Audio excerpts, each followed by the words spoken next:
Here I am again. This is take three, as advertised. I'm going to do a few short videos during the week and not to burden you on the weekend with 20-minute videos. This week, today, I should say, I want to talk about hedge funds and produce. There's been a couple in the news lately, hedge funds going out of business that invested in produce companies and then realized that they're just selling a story. Let me say this: I was a stockbroker and a currency trader, and I've been in produce business my whole life. Produce requires a lot of hard work. Many times, very successful companies are multi-generational. They started 3 or 4 generations ago. They create things, at different levels, but we're all creators. On the other hand, Wall Street are storytellers. They don't create anything. They sell an idea or a story, and then hopefully you believe in the story and the price goes up as people invest in it, okay? Now listen, I'm not talking about the people in the produce and then invest in produce business. I'm not talking about that. I'm just talking about out-and-out hedge funds that just, take a story. I'll give you an example, like, Fairway Markets. Anybody in New York knew that Fairway Market was going to be a bust, like, right from the start. It was a story with Wall Street sold.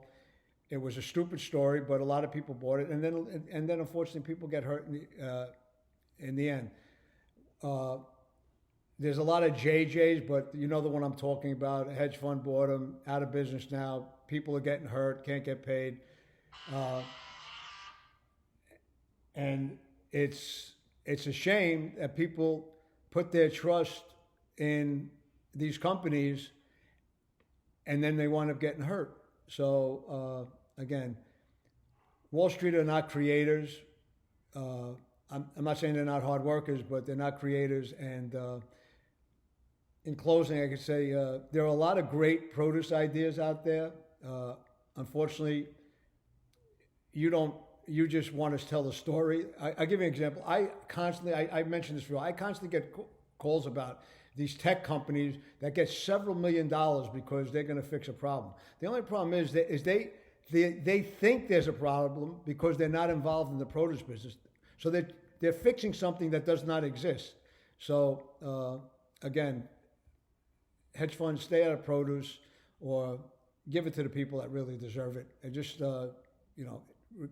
produce people are hardworking people and we don't need you to steal the money. Okay, next.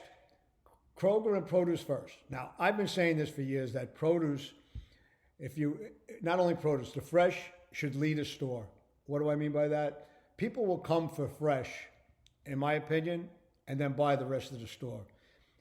The past 25, 30 years, everybody concentrated on center store and then fresh subsidized the rest of the store. Why? Because they want to sell that center store cheaper to do volume. And then they raise the produce prices to these ridiculous levels.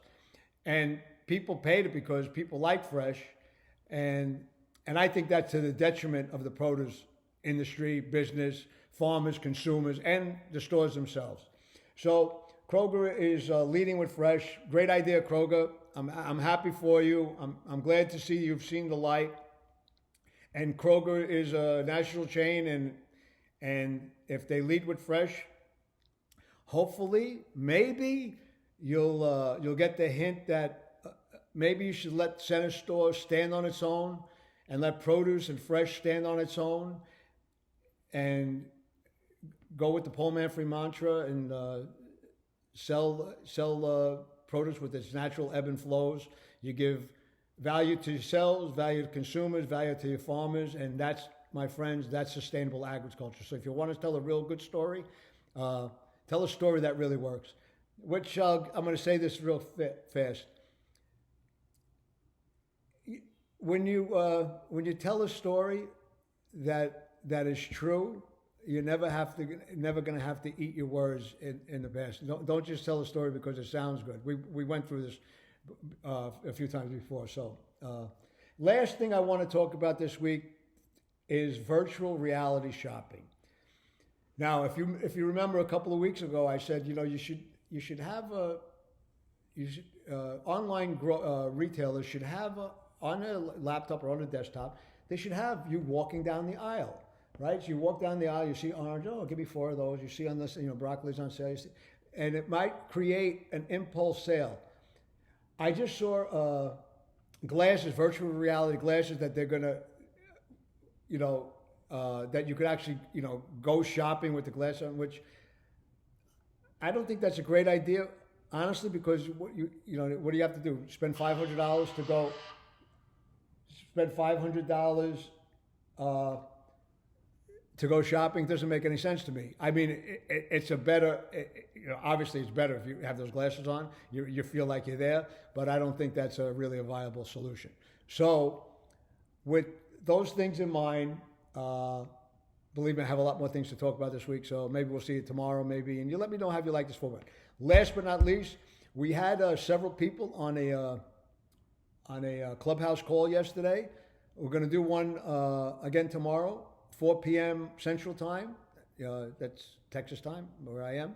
And so 5 o'clock on the East Coast and 3 o'clock on the West Coast. So why don't you join us? And we had a lot of great conversations, and I would like for you all to be involved.